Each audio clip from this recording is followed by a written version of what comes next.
जय हिंद साथियों, कैसे हैं आप सभी। मैं अजय स्वागत करता हूं आपके अपने परिवार एग्ज़ाम इंडिया वार में। फ्रेंड्स, अपनी ये हिस्ट्री की क्लास है जिसमें हम मध्यकालीन भारत का इतिहास पढ़ रहे हैं। उसमें दिल्ली सल्तनत को हमने कंप्लीट कर लिया है और आज पढ़ेंगे दिल्ली सल्तनत के प्रमुख विभाग। और इसके बाद अगर टाइम बचेगा तो उसमें बात करेंगे दिल्ली सल्तनत का विघटन, किस प्रकार दिल्ली सल्तनत कई राज्यों में टूट गया। इसी समय विजयनगर और बहमनी राज्य, जौनपुर, मालवा, कश्मीर, इन सब का विघटन हुआ था, तो उसके बारे में अपने चर्चा करनी है। तो चलिए स्टार्ट करते हैं। अब बात करते हैं दिल्ली सल्तनत कालीन प्रमुख विभाग। तो यहाँ से क्वेश्चन पूछा जाता है, तो चलिए बात करते हैं दीवान ए विजारत। सबसे पहले पूछेगा दीवान ए विजारत क्या था दिल्ली सल्तनत में।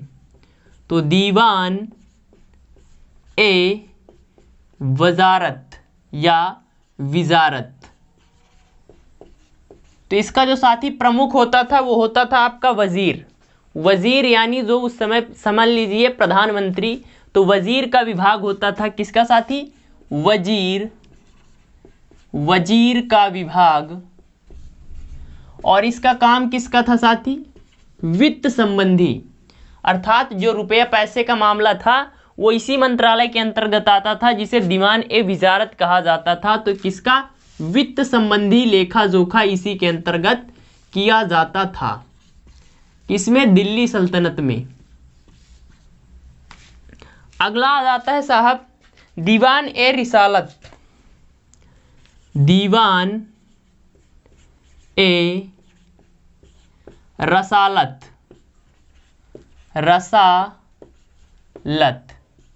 तो ये क्या था साहब, तो ये था विदेश मंत्रालय। दिल्ली सल्तनत का विदेश मंत्रालय क्या था आपका, दीवान ए रसालत। तो विदेश मंत्रालय। पूछेगा दिल्ली सल्तनत में दीवान ए रसालत किस विभाग को कहा जाता था, तो आप बोलेंगे भैया उसको तो विदेश मंत्रालय कहा जाता था। अगला आ जाता है दीवान ए इंसा। क्या चीज साहब, दीवान ए इंसा। दीवान ए इंसा क्या था आपका साहब, तो भैया ये था आपका शाही डाक विभाग। शाही डाक विभाग। यार तब मोबाइल वोबाइल तो चलते नहीं थे कि हाँ साहब बस एसएमएस कर दिया, बोल दिया हाँ भैया व्हाट्सएप खोलो, हम बता ही रहे हैं फलानी सेना कहाँ आ गई, कौन सा राजा क्या कार्य कर रहा है। तब तो ये सिस्टम था नहीं, व्हाट्सएप तो था नहीं, मोबाइल ही नहीं था, इनफैक्ट टेक्नोलॉजी का तो कुछ था ही नहीं। तो उस समय क्या चलता था, आपका डाक विभाग होता था। एक पूरा डाक विभाग होता था जो घोड़ों के माध्यम से पत्राचार इधर से उधर किया करते थे। तो इनसा कौन सा हो जाता है, डाक विभाग हो जाता है। दीवान ए कोही। क्या चीज साहब, दीवान ए कोही, ये आपका कृषि विभाग आ जाता है। दीवान ए कोही आपका कृषि विभाग हो जाता है। और इसकी स्थापना किसने की थी, ये और भी ज़्यादा इम्पॉर्टेंट हो जाता है। तो इस विभाग को बनाने वाला आदमी था मोहम्मद बिन तुगलक। मोहम्मद बिन तुगलक के समय जब सूखा पड़ा तो इसने क्या किया था, एक कृषि विभाग की स्थापना की थी। तो किसके द्वारा की गई थी, एमबीटी, मोहम्मद बिन तुगलक द्वारा क्या की गई साथी, स्थापना की गई। एमबीटी इतना मतलब मोहम्मद बिन तुगलक द्वारा स्थापना की गई, किसकी, दीवान ए कोही की। अगला आ जाता है साथी दीवान ए मुख्तराज। दीवान ए मुख्त राज, ये क्या था आपका साथी, तो ये राजस्व विभाग था जो टैक्स देखता था। टैक्स वाला काम कौन करता था, तो मुख्त राज वाला विभाग करता था, अर्थात क्या था आपका, राजस्व विभाग था, राजस्व विभाग। और इसकी स्थापना किसने की थी साथी, अलाउद्दीन खिलजी यानी एके, अलाउद्दीन खिलजी द्वारा क्या की गई थी साहब, इसकी स्थापना की गई थी, किसकी, दीवान ए मुख्तराज की यानी राजस्व विभाग की। अगला मोस्ट इंपॉर्टेंट आ जाता है दीवान ए बंदगान। अगला कौन आ जाता है साहब, दीवान ए बंदगान। ये क्या था? तो बंदगान कहा जाता था जो दास थे, और सबसे ज़्यादा दासों की संख्या किसके टाइम थी? तो फिरोज शाह तुगलक के टाइम, और उसी ने इसकी स्थापना की थी। तो ये क्या था? दास विभाग था, दास विभाग। और इसकी स्थापना किसने की थी? तो फिरोज शाह तुगलक, यानी एफटी। एफटी मतलब फिरोज शाह तुगलक द्वारा क्या की गई साहब? इसकी स्थापना। तो एक बार मैं आपको बता ही दे रहा हूँ फिर से भैया, पूछेगा दीवान ए विजारत सल्तनत कालीन का कौन सा विभाग है? तो आप बोलेंगे भैया वजीर का विभाग है, वित्त संबंधी कार्य करता था। फिर पूछेगा अच्छा बबुआ बताओ कि दीवान ए रसालत का था? तो भैया विदेश मंत्रालय था। ये क्या करेगा? तो विदेश संबंधी जो विदेश के कार्य हैं। दीवान इंसा डाक विभाग, डाक तो आपको पता होगा, चिट्ठी आती है जाती है। दीवाने को ही कृषि विभाग था, मोहम्मद बिन तुगलक द्वारा। पूछेगा कि दीवाने को ही, दिल्ली सल्तनत में दीवाने को ही कृषि विभाग था, इसकी स्थापना किस शासक द्वारा की गई?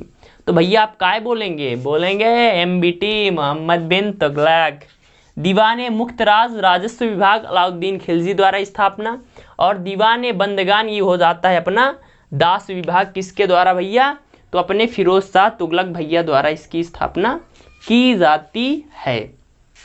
अब बात करते हैं साथी क्या? दिल्ली सल्तनत का विघटन। तो जो अपने सैयद वंश था और इब्राहिम लोदी था, इन लोगों की वजह से क्या हो जाता है? दिल्ली सल्तनत का विघटन हो जाता है। तो अपने को बात करनी है कि दिल्ली सल्तनत का विघटन कहाँ कहाँ, कौन कौन से प्रांतों में होता है।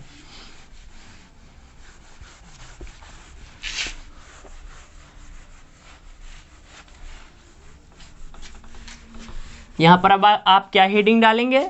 तो भैया आप डालेंगे का दिल्ली सल्तनत का विघटन, का विघटन, विघटन।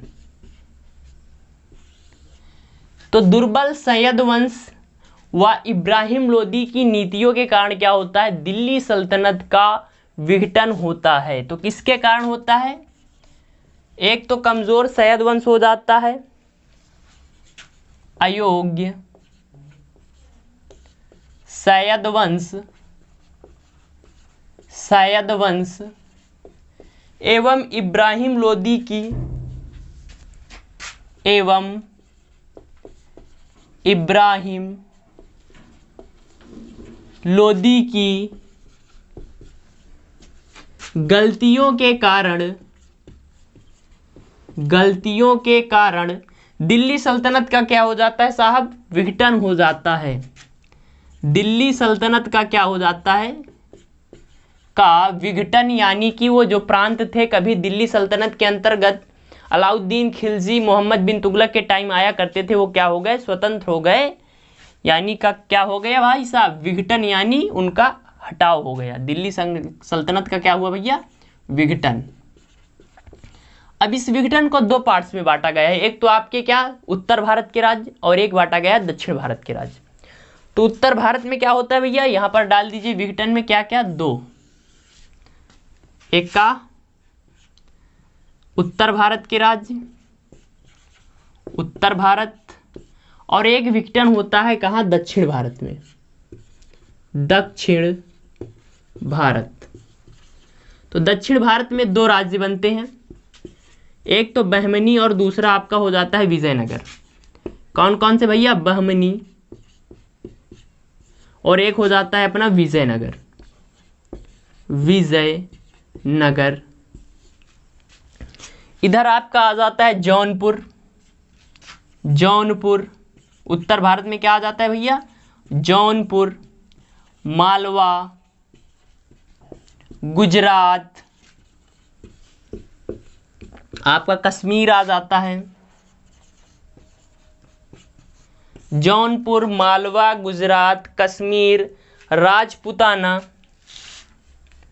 राजपुताना एवं ओडिशा। क्या चीज साथी? ओडिशा नहीं, उस समय उड़ीसा कहा जाता था, उड़ीसा। ये क्या हो जाते हैं? स्वतंत्र हो जाते हैं तो कल एक एक के बारे में धीरे धीरे अपने को चर्चा करनी है, अच्छी हिस्ट्री की क्लास करनी है। तो फ्रेंड्स अपना टाइम हो गया है। आप आज की क्लास में बस इतना ही। क्लास आपको कैसी लगी कमेंट करिए। अपने परिवार एग्जाम इंडिया वार पर पहली बार आए हैं तो प्लीज़ चैनल को सब्सक्राइब कर लीजिए, लाइक कर दीजिए, फ्रेंड के साथ शेयर कर दीजिए। मिलते हैं अगली क्लास में। जय हिंद, जय भारत।